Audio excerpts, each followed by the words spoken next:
All right, so first question is what are the two ways to find our net force? So the first way is the obvious one. F net is just your mass times your acceleration, but that only works if those are given to you. So the other way is just the total of all forces. Now sometimes that's adding, but most of the time it's actually subtracting because you've got forces in opposite directions. So we want to make sure we always do the bigger force minus the smaller force, because we want to make sure that our acceleration is in the direction of our net force. So bigger minus smaller will make sure our net force is always in the direction it accelerates. How to find Fg, that's just mass times g. Now the reason I didn't put the letter m is sometimes your mass is 3m, sometimes your mass is m2. So you gotta make sure whatever your mass is, that is what you're multiplying by g to find the force of gravity. The difference between static and kinetic friction. So static friction, this is the friction force, this is the friction force you must overcome to start moving if it's at rest.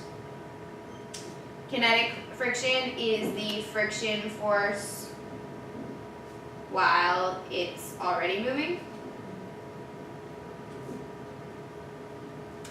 Now the thing to note about this is that your kinetic friction is just the kinetic mu times Fn, always. It is equal to this one, mu Fn. Now your static friction and kinetic friction is actually less than or equal to the static coefficient mu s Fn. So what this means is if I have, this object right here, and this has a static, maximum static friction force of 1 Newton. If I push it at 2 newtons, that's enough to overcome it. It can start to move, then it would be kinetic. If I push it at 0.5 newtons, pretend that this is really hard to move. If I push it at 0.5 newtons, it's not going to move at all, but it's not going to push back with that maximum static friction force. It would just not move, so it'd be balanced 0.5. Or if I'm not doing anything at all, this doesn't have any friction force. It's not like it's going to start accelerating against anything. It's just not moving, so there's no friction force at all. So the static friction, when you say equals mu Fn, that's actually the maximum static friction. It can be less, which is why this is less than or equal to mu Fn. So when you plug in the mu Fn, that finds your maximum static force, but it's actually very possible to have less than that for static. For kinetic, it'll always just be equals to. Alright, direction of acceleration, if you're given the direction that it's moving and whether it's slowing down or speeding up. So first of all, if you're moving up, that means velocity is upward. If you're moving down, that means your velocity is down. Now, if you're getting slower means that v or a is in the opposite direction of v.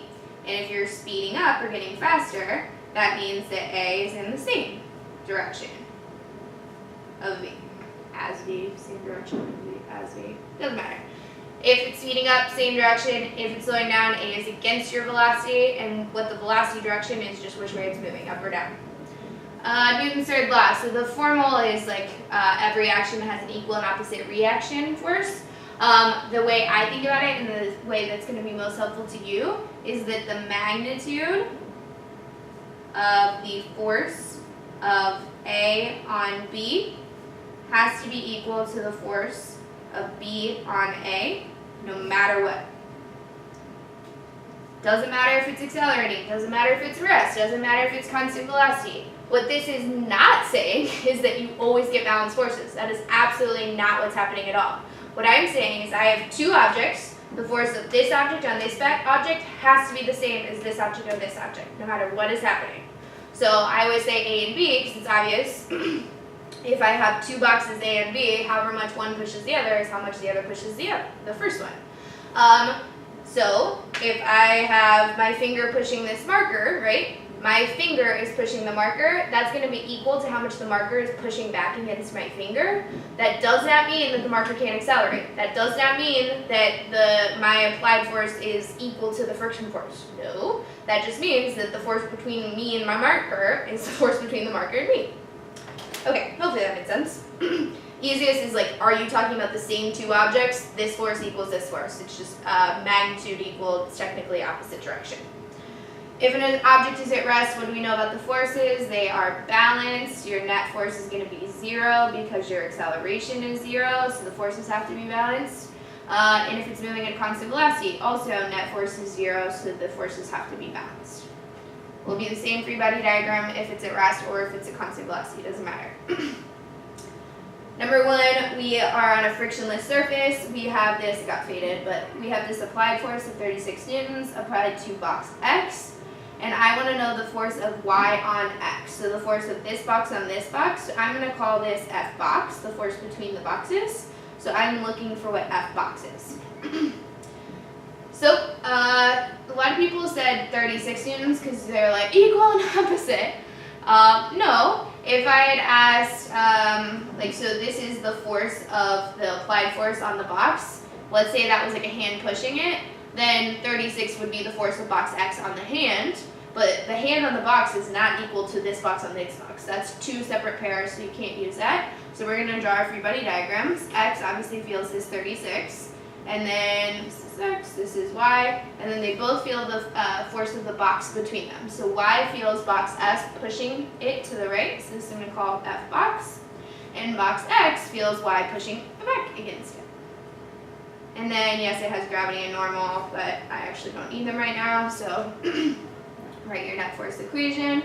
Net force is 36 minus F box. This one, my net force is just F box.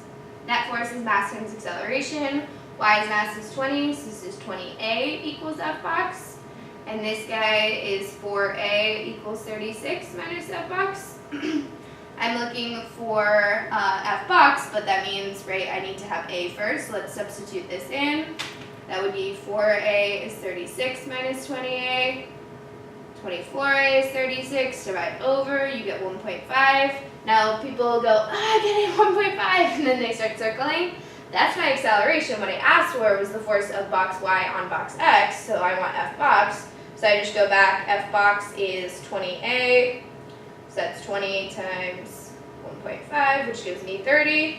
So that means I'm between these two, and then the order matters here for direction. I want Y on X. So which way is Y pushing box X? Well, Y is pushing box X to the left. So that would be F. X is pushing Y to the right, but that's not what I asked. I want Y on X. Here, what the scale reads when the elevator is doing all sorts of different things. So think about your free body diagram in each of these is FG and FN. I want to know what this scale reads. That's just talking about Fn. So I have three options. Either it's balanced, and these two are equal to each other, or it's accelerating down, in which case this one's greater, so Fn is less than that, or it's accelerating up, in which case that one's greater, so Fn is more than this one. So I need to decide if I'm accelerating, and if I'm accelerating which direction.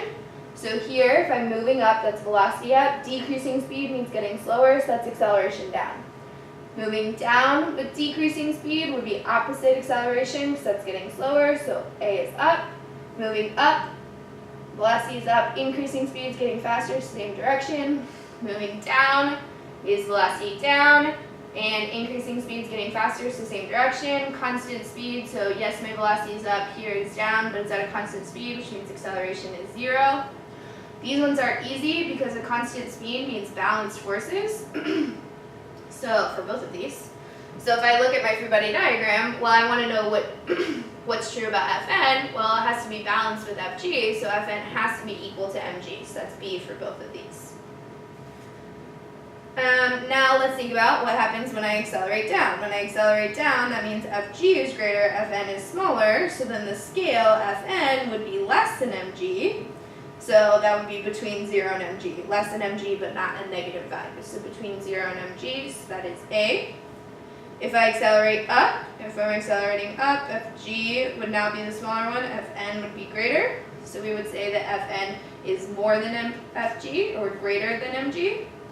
This one is also accelerating up, doesn't matter what the velocity is, I only use that to find the direction of the acceleration, because that's what I care about, so that's also C. And accelerating down is like the first one, A. So ACC, ABB. crate of mass 100 is at rest on a horizontal floor, so 100. The gravity force would be mass times 10, 1,000, and the normal force would be 1,000 because it's balanced up and down. We've got the coefficient of static and kinetic friction, and we are applying a 344 force to the crate. I want to know what's going to happen. Does it accelerate? Is it balanced? Does it move at a constant velocity? Does it not move? So first of all, if I'm starting at rest, then you have to overcome the friction force first, the static friction force first. So I'm going to find what is my maximum static friction force. So maximum static friction is just mu s Fn. So this is 0.4 times my normal force of 1,000. So my maximum static friction is 400 newtons. That is the most that the static friction is. That means that is what I have to overcome in order for it to move. So if I push it with 344, see how that's not enough to overcome